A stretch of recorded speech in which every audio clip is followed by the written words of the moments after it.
那金人没追来吧？应该没有。没事了。姑娘啊，我呢叫宋慈，这位是我的兄弟，叫李子方。敢问姑娘叫什么？啊，我叫白雪烟。今日不管怎么说，多谢二位了。客气了，客气了。不过姑娘，你刚用的是什么东西啊？为什么不用燃烧就可以喷出烟雾啊？哦，那是我自己研制的烟雾丸，自己研制的？将红磷加热升华后冷凝。虽然呢保存不是很好保存，操作起来呢也有一定的难度，但是防身够用啦。哦，厉害呀！姑娘，是这样的，我呢也是个发明爱好者。姑娘接下来如果有时间的话，姑娘出门在外还得注意安全。没错，像我们这样见义勇为的人不多了。是，那若是没有其他的事情，我就先走了。哎，再见啊！哎呀，难得遇到同道中人啊！也就你这么觉得吧？看不出人家姑娘误会你了吗？行了，天色不早了，行李还在外面呢，再不去拿别人拿走了。快点，走吧。理有万端，并为一难，须是多方提访，吾令参会归议。宋慈系冤集录。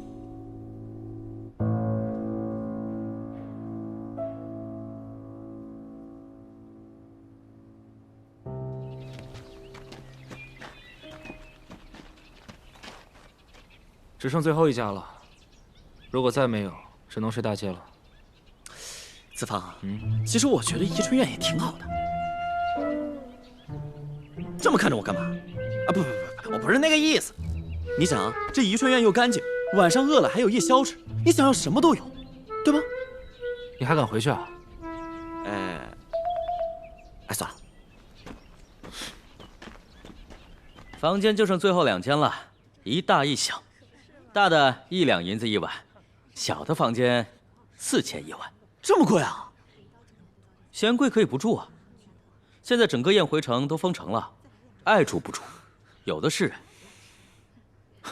你这是坐地起价，趁机发财啊！商人嘛，有发财的机会当然要抓住了，是吧？2位客官，你们随意吧。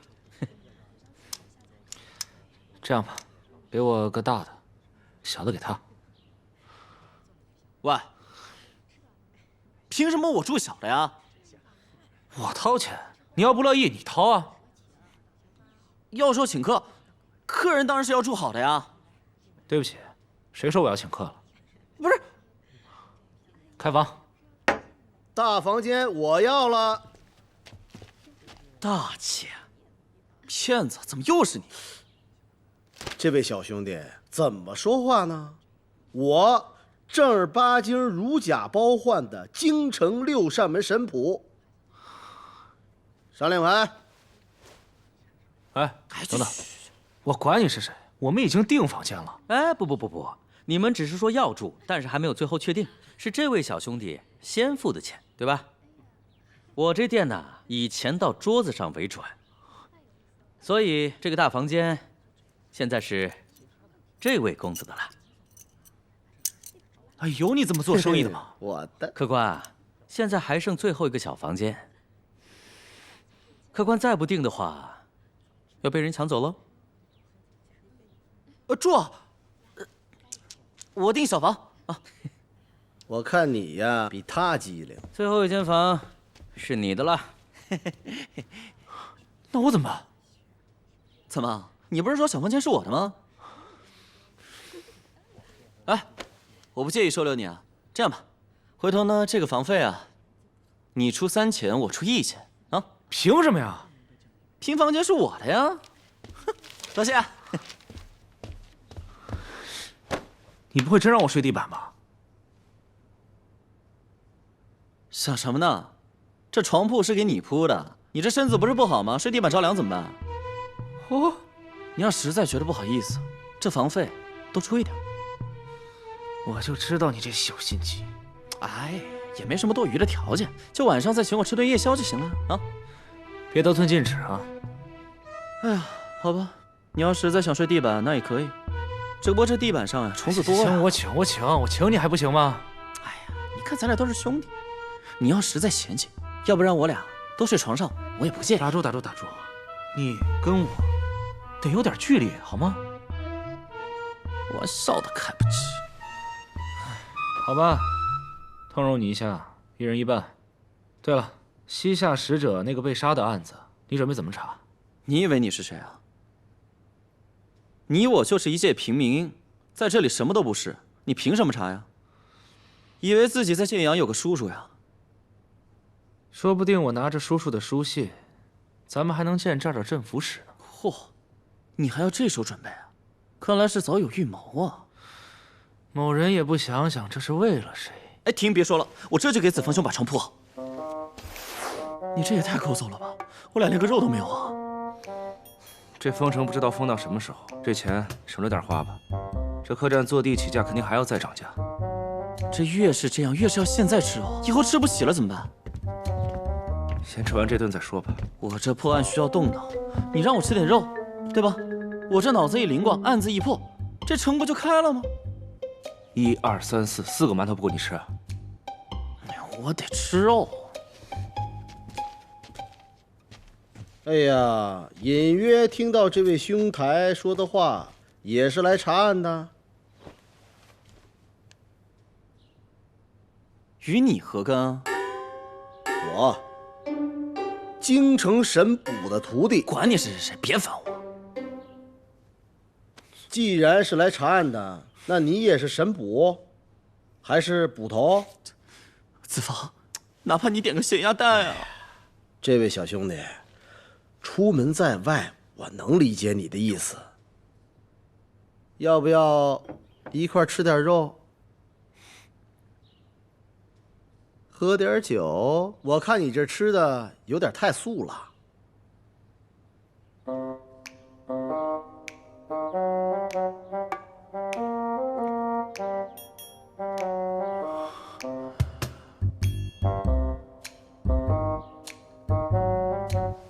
哎，你真去啊？豪气啊，兄弟！去，点壶酒。那我就不客气了。哎，这位小兄弟，刚才问你的话还没回答我呢。破案呢？我的确破过案。那个建阳女鬼霞水一案就是我破的。哎呀，你糊弄鬼呢？以为我真不知道？那女鬼案是镇守府李从新破的，李大人我还是非常钦佩的。我一直就在想，李大人破案为什么要写辞官信呢？后来我又想，到底是李大人厉害，还是我师父风不平厉害？你怎么知道李大人辞官信的事啊？这位兄弟，我是风不平的徒弟，在京城还是有些人脉的。当然是听吏部的人说的了。那案子什么李大人破的？那案子是我一个人破的，好吧，和他无关。谁信你啊？你有本事把这案子破了。听见了吧？你自己的人都不信。哎呀，还是把这儿的案子给破了吧。你真的是过来破案子的？不然我来这儿做什么？参加五国会盟啊？那你认识镇抚使的人？不认识。两位兄弟，你们看看，就这儿的破地方，还有谁能破得了案？也就我。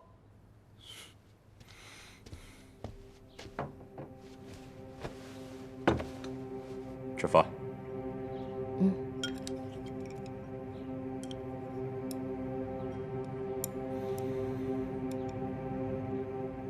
你一直盯着邻桌的那2个人干什么？我总觉得他们吃饭的姿势有些奇怪。他们应该是一对兄妹，看起来不像是宋人。先说他妹妹，虽然她穿着宋人的衣服，但缠着袜子，明显这宋人的衣服是不合身的。也许是蒙古人，也有可能是金人，又或者是西夏人，一看就是有骑马的习惯。你看得够仔细啊！怎么？别告诉我你过目不忘的本领，连这都没发现？我倒是没有盯着姑娘的习惯。我看那名男子用筷子的方式很奇怪。没错，吃的虽然是平日里的饭菜，但是明显，这中原人的筷子他用的非常不习惯。燕回城本就是大宋的地盘，估计来这儿做生意的吧。穿成宋人的样子，比较方便一些。总感觉这一切都非常奇怪。我还以为你在想那个白衣姑娘呢。你把我想成什么人了？我只是对她有些好奇。这姑娘有点特别，话很少，感觉性格有点孤僻。方才客栈再次遇见，才知道她是药仙。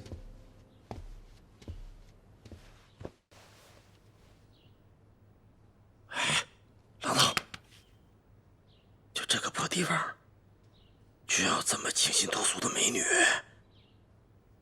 哎，你平时都这么直来直往吗？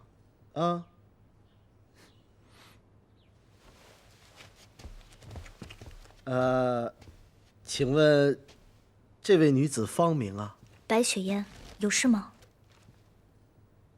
白雪烟？你就是那位药仙啊？你看看，这也太有缘分了。我们初来燕回城，就听到你的大名。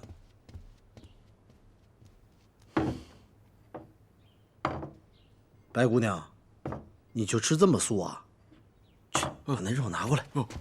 不用了，我习惯粗茶淡饭。白姑娘，不用客气，你可是药仙，日进斗金的人，怎么能吃这么素呢？再说你这么漂亮，应该吃点肉。喂，你这个人好泼皮无赖啊！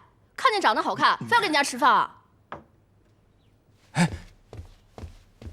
姑娘，这个人好泼皮无赖，你去我们那边坐吧。好，谢谢。你这话说的，我哪像无赖呀，白姑娘？赵公子，你回来吧，人家白姑娘出门就是提防你这种人。坐回来。以后呢，跟我叫小丽儿就行了，因为咱们都已经认识了。人都躲着你了，你就别看了。您是懂得字画吗？老夫一个私塾贩子，对字画却是一窍不通啊。这幅画呀，是方才我在集市所买。那人说此画出自当朝瑞王之手，要了我10两黄金啊！瑞王的画，瑞王的画，我能看出是真假呀？滚！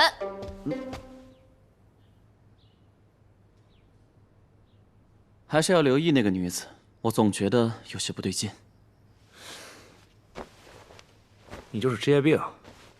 对了，还有一件重要的事情。明天我要吃包子啊。行啊，那你明天陪我去找镇抚使，然后我再请你吃包子。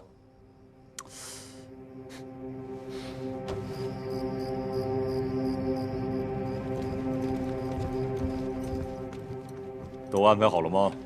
都安排好了，我们的假使者桑加尔明天就会入驻驿站。很好，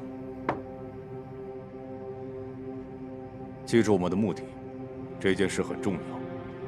还有，客栈那些人查得怎么样了？那个有钱的公子自称是6扇门的捕快，但是我看来并不是很靠谱。其他几个人也没有什么印象。跟我们一起吃饭的那个女孩叫白雪烟，在燕回城有着药仙的称呼，在这1个月里一直在给人治病，虽然好像有点贪财，但是她的医术是数1数2的高超，其他也没有什么可疑的地方了。切莫再要节外生枝。接下来，我们就是等。燕回城会有一场好戏，而我们就是这场戏最大的赢家。表哥，我不太清楚。你不用清楚，细节知道的越少，就越安全。那我国会盟让桑加尔去吗？对，就让桑加尔去。不过说不定最后谁都不用去。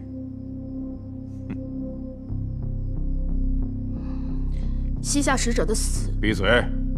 尤其是这件事，你要当做完全不知道。明天晚上，你就去桑加尔那边，记住，就把这个人当做是我。是。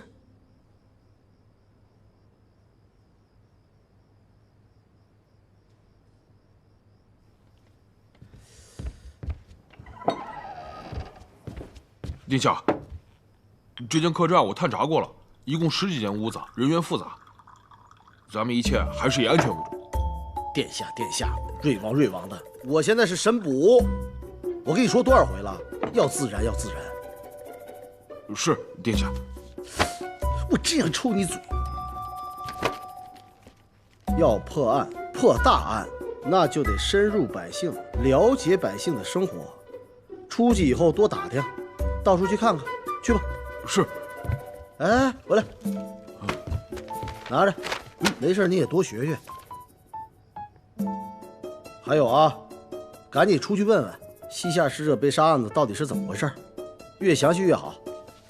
这回我要大显身手。是，殿下。还殿下，真想抽你嘴巴！封城期间严禁出城，违者一律按细作论处。封城期间严禁出城，违者一律按细作论处。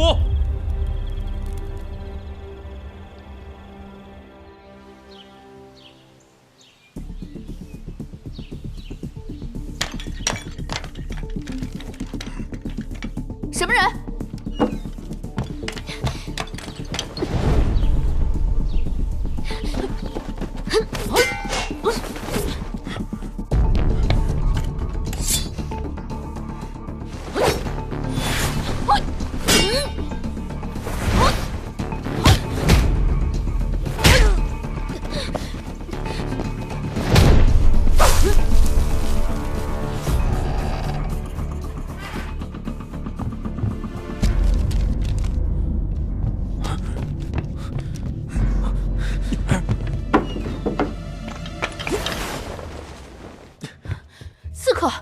不是，偷走了我买的牡丹图。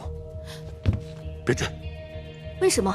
一幅图区区10两黄金而已，不必为了这点小钱大动干戈，以免暴露身份。可，把窗户关上。这半张字条里藏着一个惊天秘密。难道咱们把白姑娘找过来，我们大宋的东西不能落入金人手里。嗯，好。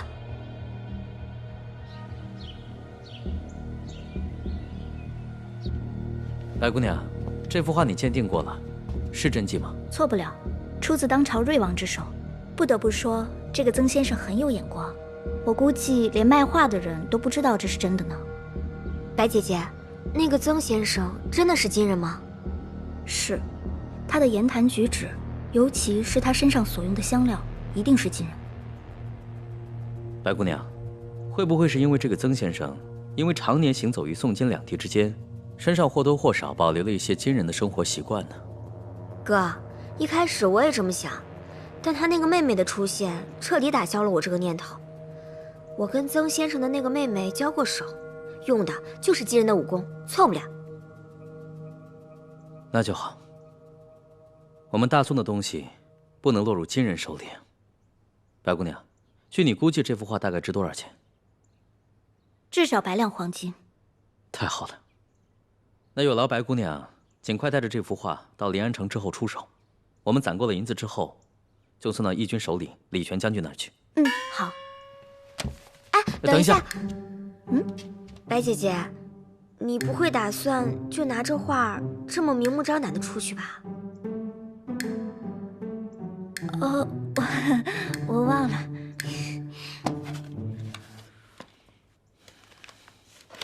刚好有件事情我觉得很奇怪。你说这个曾先生丢失这么名贵的画，也不报官，也不声张，大概是这曾先生的画也来路不明吧，因此不敢声张。有可能吧。那我先走了。白姑娘请。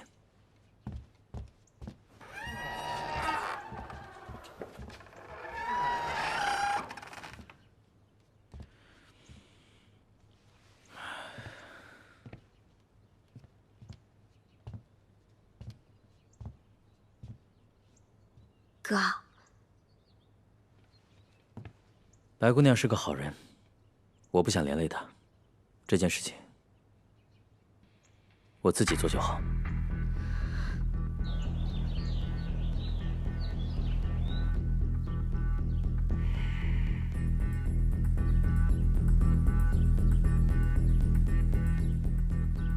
我大夏的大将军李元志，是死在你大宋的雁回城外。不管怎么样，魏大人作为大宋雁回城的镇抚使，必须要给我个说法，以免引起两国的误会。可是你们家大将军是死在你们的军营里，当时是由贵国的使者卫队保护着，并未入驻我大宋雁回城的驿站。李将军，这个责任由我们来承担，恐怕不太合适吧？魏大人，你是想推卸责任？当然不敢。大宋主持这次五国会盟，我的表兄，也是我大夏的大将军李元志，亲自带人来到雁回城，却不明不白的死了。如果因为这件事破坏了五国会盟，你魏平担得起责任吗？两位大人，还请稍安勿躁。魏大人，我相信此次会盟，我们五国都是本着友好和平的态度来的。我作为回鹘公主，一样亲自担任我国的使者，足以表现我们国家的诚意。眼下李将军突然遇害，实属蹊跷。可是我们现下最重要的是要找出谁才是那个真正的凶手，并将他绳之以法，而不是在这里争论究竟是谁的责任。我觉得吴思曼公主说的对，与其在这争论责任是谁的，不如我们一起把凶手给找出来。可是李元志大人的死太为蹊跷了，他的中军大帐四周都有卫兵保护着，而他就莫名其妙在中军大帐之内被割手，这说不通啊。确实是很蹊跷，我觉得世人都干不出这种事儿吧。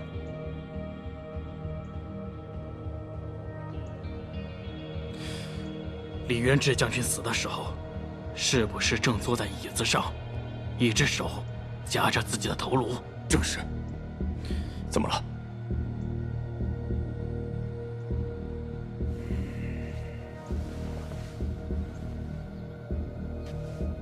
你没听说过金国前国师完颜穆的诅咒吗？完颜穆诅咒？我也是在草原上听我家可汗说起过完颜穆诅咒。完颜穆精通奇门遁甲各种术数，以及驱灵御鬼之术。相传，他用自身精血画下4道诅咒，使用之人需用特殊法门开启。这第1道诅咒所画图案，正是一个人坐在椅子上，右手将自己的头颅夹在腰间。你的意思是，大将军的死是因为金人前国师的诅咒？若是完颜穆的诅咒，难道是金人干的？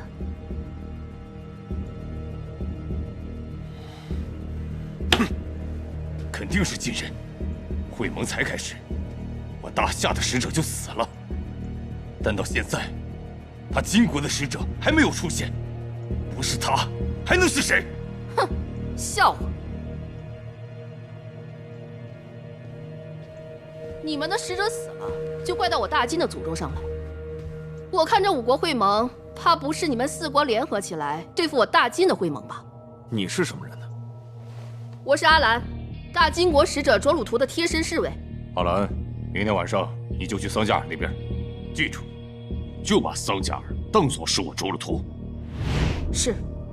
路上风沙大，我们的使者要晚到一阵子，但没想到就这么一会儿，这屎盆子就扣到我们的头上了。这位姑娘息怒，刚才只是帖木儿大人说起李将军的死状，似乎和贵国前国师完颜穆的诅咒有些许的相似。是的，完颜墓诅咒里面的一幅画而已，但我也没有说一定是你们金人干的。我们不过是在分析案情罢了。再者，你不过是一个使者的贴身侍卫，不在使者身边保护使者，跑来这里质问我们，怕是不太合适吧？原来是公主殿下，我在这里赔罪了。我们的使者怕耽误了会盟，让我提前过来知会诸位一声。阿兰并没有胆量质问各位大人。虽然我金国强盛，但是我们不会不讲道理，仗势欺人。西夏的使者死了，我相信我们一定会帮着找到真凶。我倒要看看是谁在乱用国师的诅咒。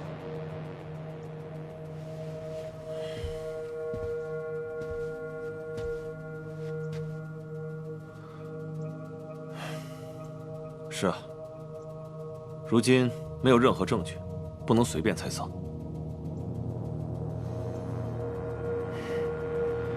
我们此次大宋会盟的使者，并不是我，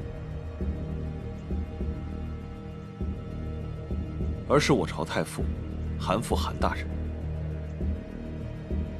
他稍有些耽搁了，还在路上，还请各位使者到驿站先歇息，下官即刻安排调查此案。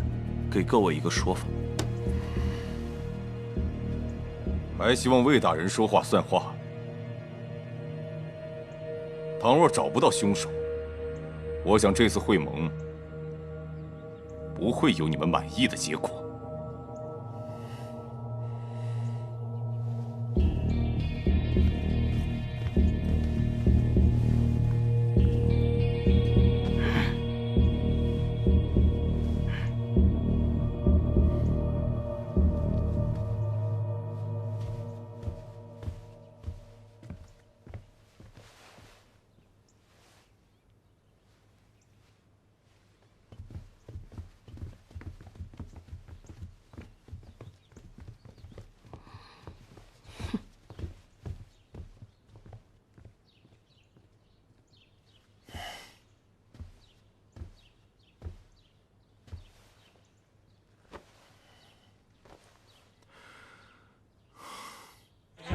客官，您的包子。包子也给你买了。陪我去镇府石府啊！去，我去。走。哎，不，那镇府石府怎么能说进就进呢？家父和家叔与镇府石府的魏大人是旧友，你就相信我吧。走。哎，不，再等等。就3个包子，我一个人吃够，但不能空手去吧？多买几个。你想自己吃就跟我说啊。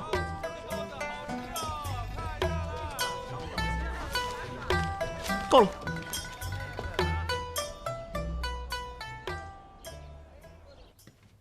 阿乐，去把门关上。是。魏大人，你真是李泰的儿子？是的，我父亲曾经说过你。我这次来的目的是……等等，你父亲的事情，你知道了吗？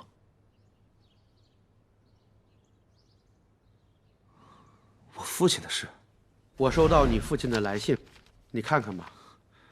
我离家前，叔父曾收到父亲大人的一封信，里面写着：“不要企图寻找真相，认真考取一个功名。”我不知道什么意思。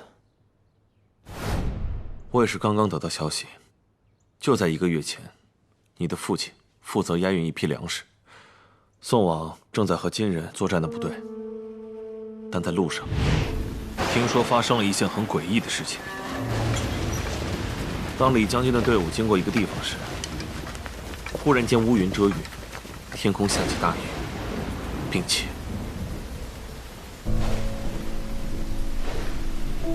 本人在，将军有何吩咐？白骨坡这一带情况复杂，派人去前面查探一下。若没有什么问题的话，趁着天黑下雨，迅速通过这里。是。你们几个随我去前面探查。忽然，周围出现了许多诡异的人影。将士们上前侦查，却发现，将军，这些好像不是人。什么？有鬼，有骷髅兵！冷静，不要乱跑！那是穿着盔甲和士兵衣服的骷髅。而更为奇怪的是，粮车着火，没有人盯着，所有的粮食却突然着火。都说是阴兵借粮，阴兵借粮。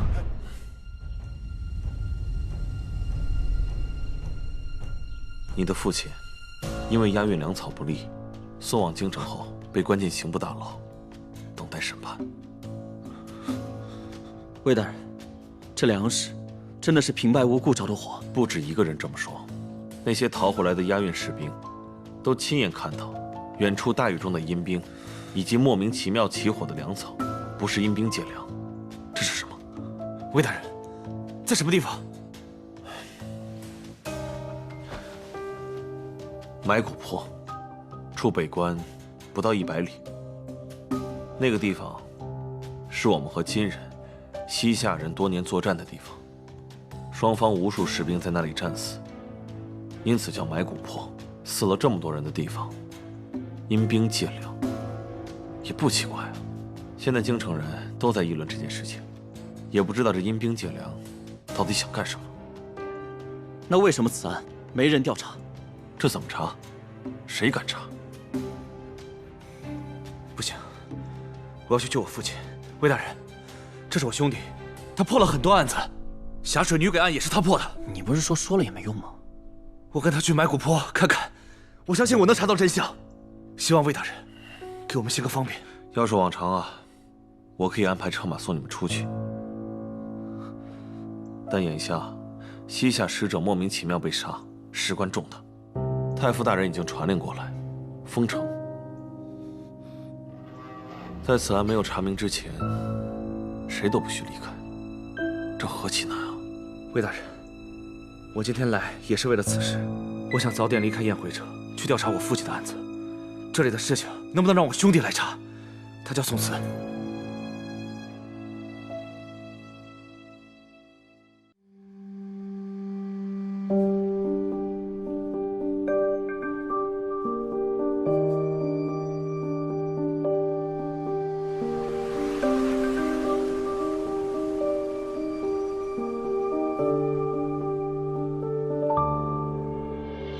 年少终怀大志。